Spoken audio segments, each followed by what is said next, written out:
Once upon a mundane morning, Barb's day got busy without warning. A realtor in need of an open house sign. No, 50 of them, and designed before 9. My head hurts. Any mighty tools to help with this plight?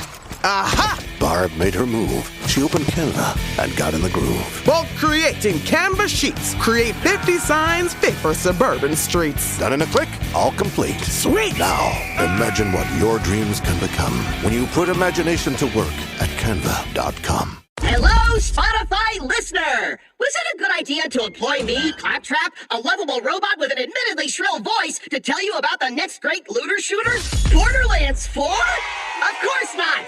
But you are listening, and that's the sick truth of marketing. Behold! Marketing hypnosis! Borderlands 4! Borderlands 4! Borderlands 4! Buy it! Buy it! Succumb to the marketing! Rated M for mature.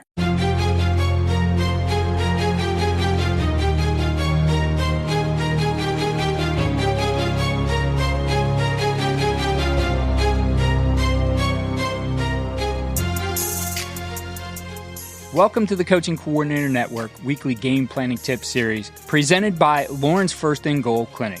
Each week in this series, we bring you insights from coaches across the game, offense, defense, and special teams, that can help you sharpen your game plan and find that extra edge as you prepare for your next opponent. This series is presented by Lauren's First and Goal, a nonprofit started in 2004 by John and Marianne Luce in honor of their daughter, Lauren, a pediatric brain tumor survivor.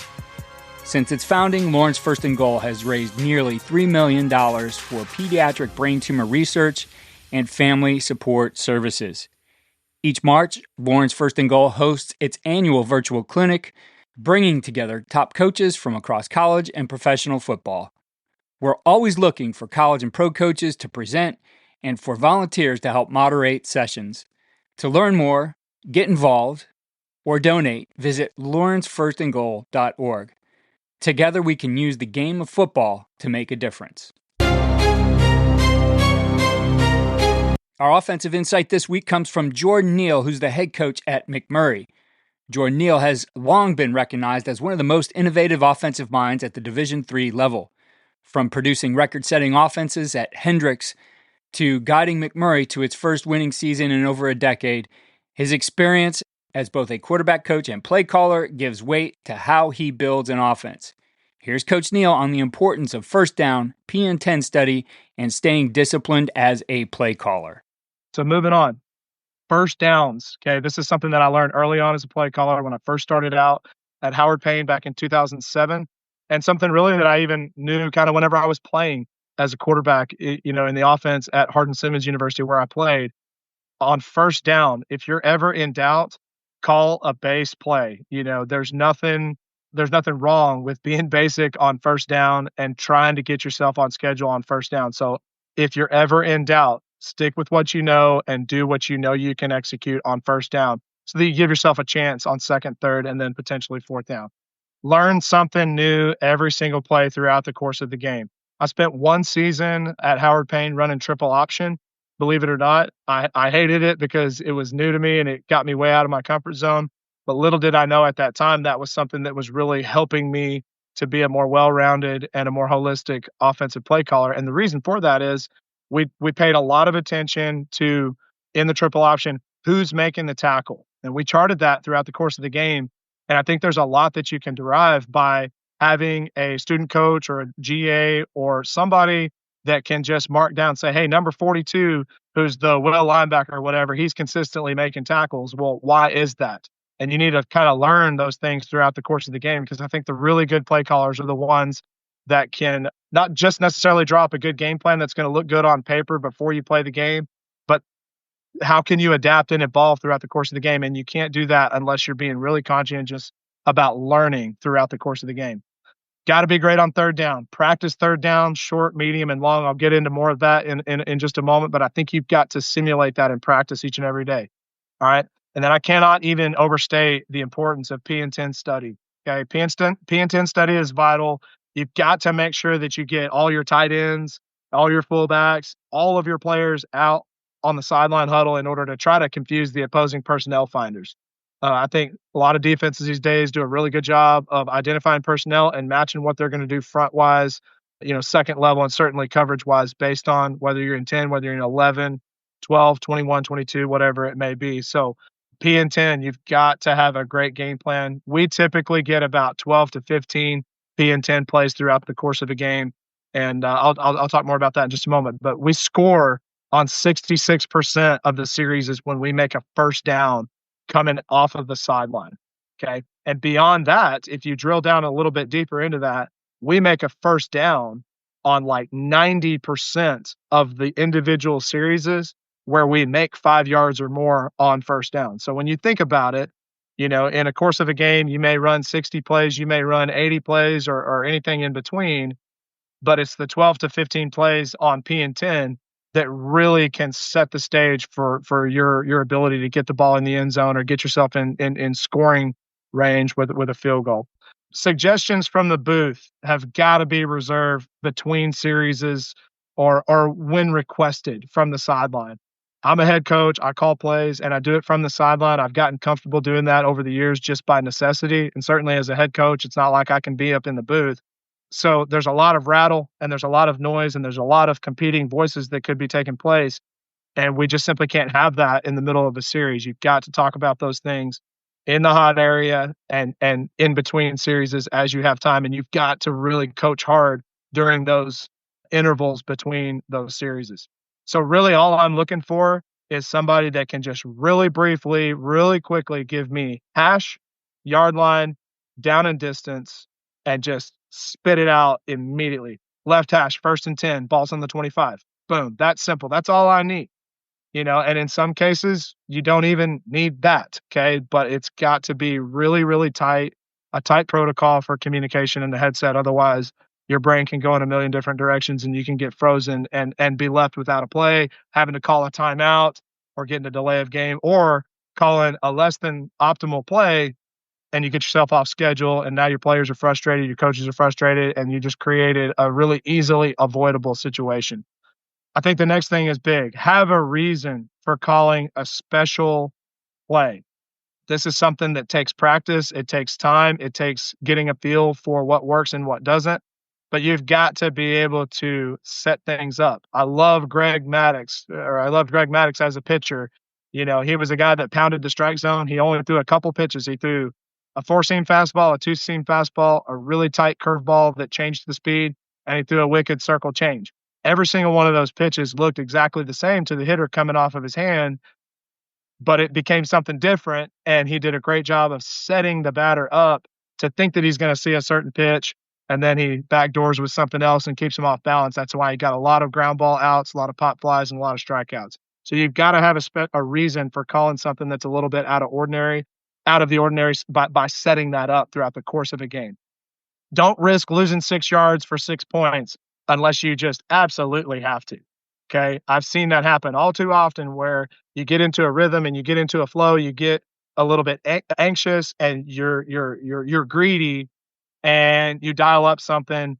You were a little bit lax in your protection. You give up a sack or give up an easy run through or create a situation that's going to make the look foggy for the quarterback and you turn the ball over. Okay. So don't risk getting a touchdown, at the expense of getting sacked or putting the ball on the ground and turning it over. Run our stuff.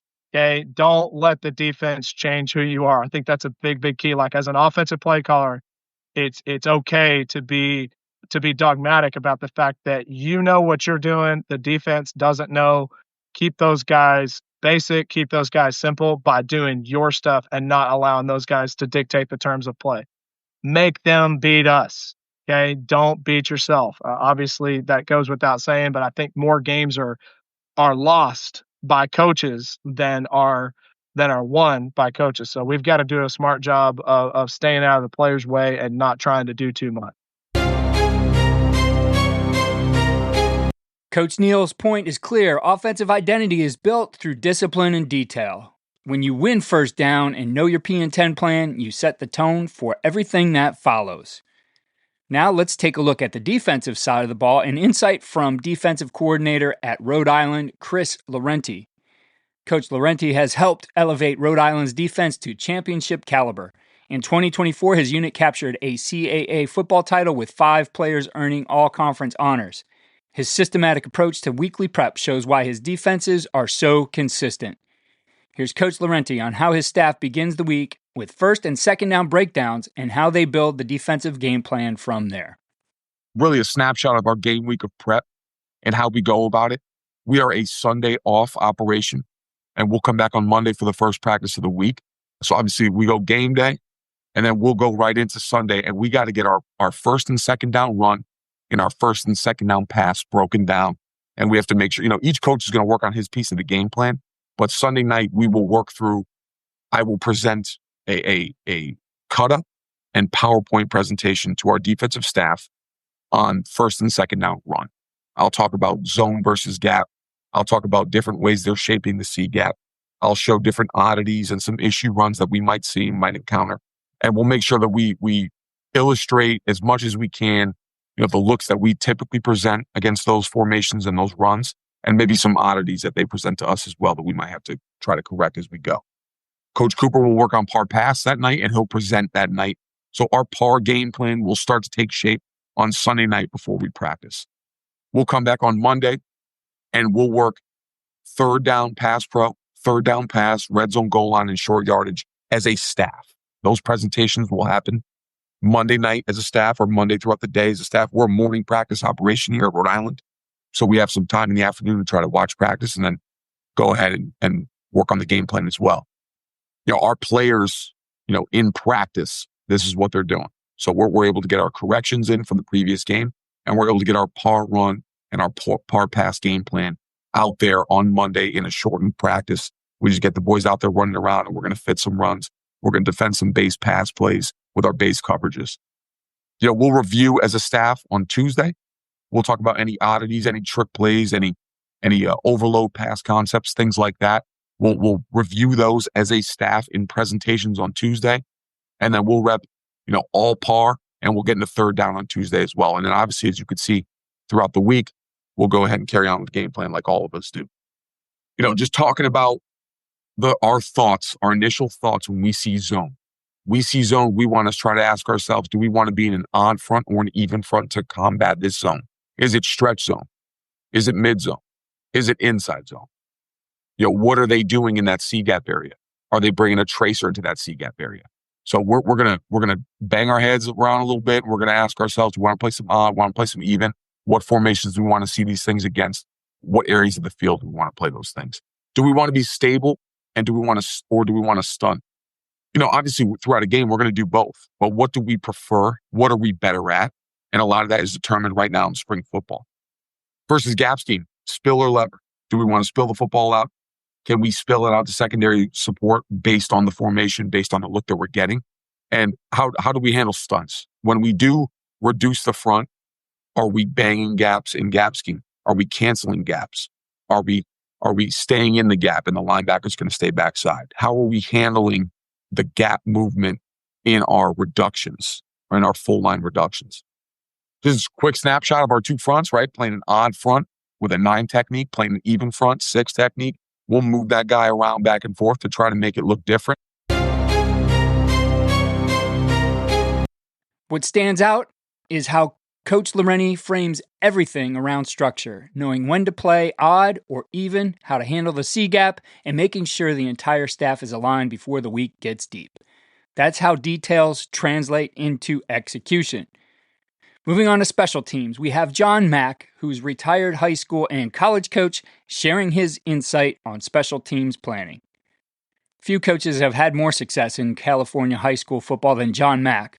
Across 17 years, he led his teams to 12 league titles, 7 CIF championships, and 3 state titles before moving on to Ventura College and winning some more. His emphasis on special teams has always been a cornerstone of his program. Here's Coach Mack on eliminating mistakes and drilling every punting situation your team might face. All right, I love this. The point of the kicking game, I know we're supposed to state things as positives, but these have been around forever. Don't be offsides. Don't rough the kicker. Don't fall on a block kick. Don't let the ball hit the ground. Don't clip, and don't block below the waist.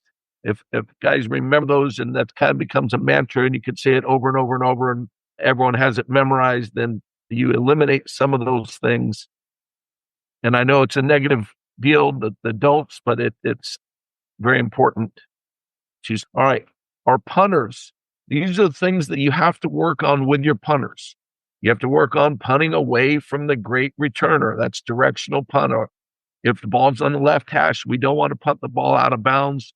We want to punt the ball to the field if the returner isn't as scary. But if he is scary, we want to be able to punt the ball into the boundary. And we want to be able to punt the ball out of bounds. So we want to be able to put the ball where we want it to go. So punters have to work on this. They can't simply punt from the middle of the field over and over and over. We work very hard on backed up punt. Every Tuesday is backed up punt. So we put the ball on the inch line and we punt from there with as much pressure as we can get and live to where we practice that live situation. We put the ball on the 3, we put the ball on the 5. So the punter understands what backed up punt is, and our punt protection and snapper understand. Sky punt is where we want to get the ball as high as we can to where we can allow coverage to get down. We will sacrifice distance for coverage. We want to punt into the wind. We want to punt with the wind at our back. So move your punter around. Don't punt in practice from the same position. If there ever is a windy day, work on punting into the wind and with the wind at your back. 2 different kinds of punts. On punting into the wind, we want to put the ball lower and drive the ball more, but it's much more dangerous, got greater chance of giving up. So we got our punt team has to understand they got to protect better.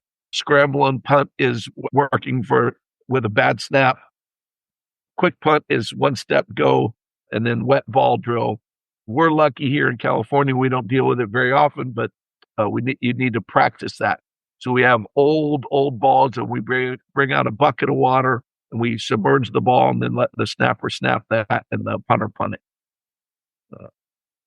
All right, these are the things for the punt returner. Make sure he knows how to signal fair catch and what a fair catch signal is and what simply shielding your eyes is.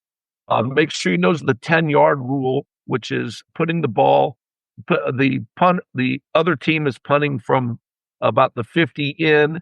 He will stand on the 10 and then recognize, is this punt going to go over my head and I want to let it go?